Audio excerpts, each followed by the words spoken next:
Kumusta po kayo? Bago po ang lahat, first things first.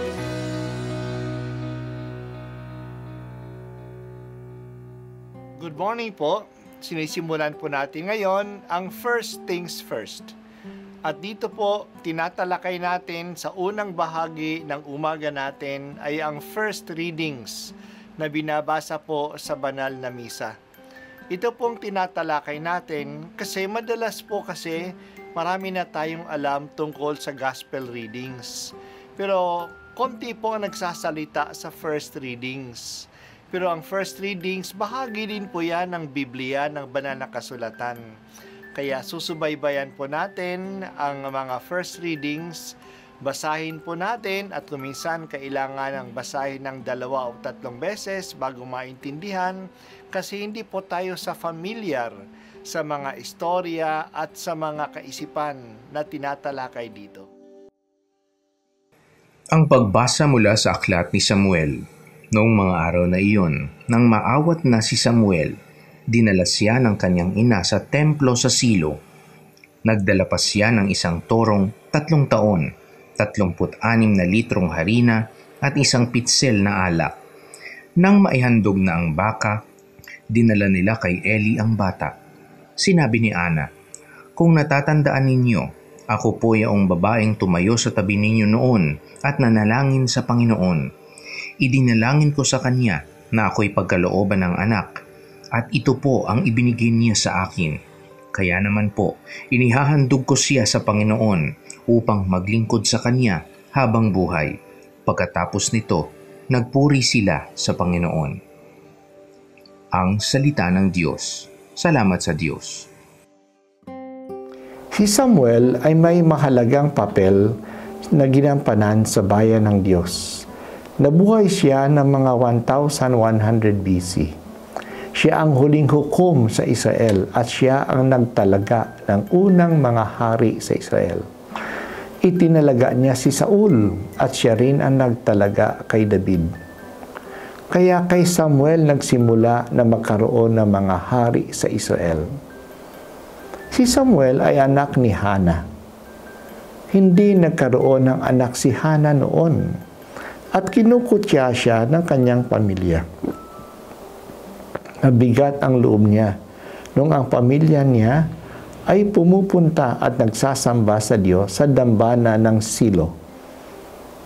Umiiyak siya sa dambana noong makita siya ni Eli na pari. Akala ni Eli na lasing siya, pero sinabi niya sa pari na ang nasa loob niya. Inassure ni Eli na ipagdadasal siya. Pagkaraan ng ilang taon, bumalik si Ana sa templo na may dala-dala ng maliit na bata.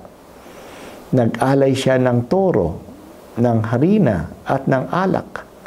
Hinanap niya si Eli at nagpakilala sa kanya. Pinaalaala niya na siya yung babaeng hindi magkaanak na umiiyak sa dambana. Ngayon, dala-dala na niya ang anak niya, si Samuel. Ibig niyang iwanan si Samuel sa dambana upang doon maglingkod sa Panginoon. Ginawa niya ito nang bukal sa kanyang kalooban.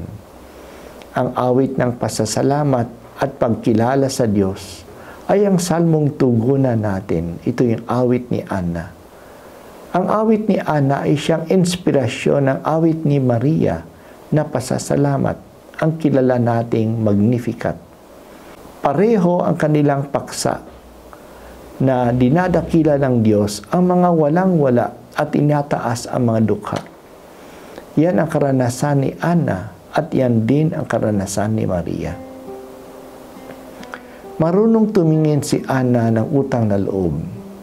Kinikilala niya ang kaloob ng Diyos at nagbabalik handog siya.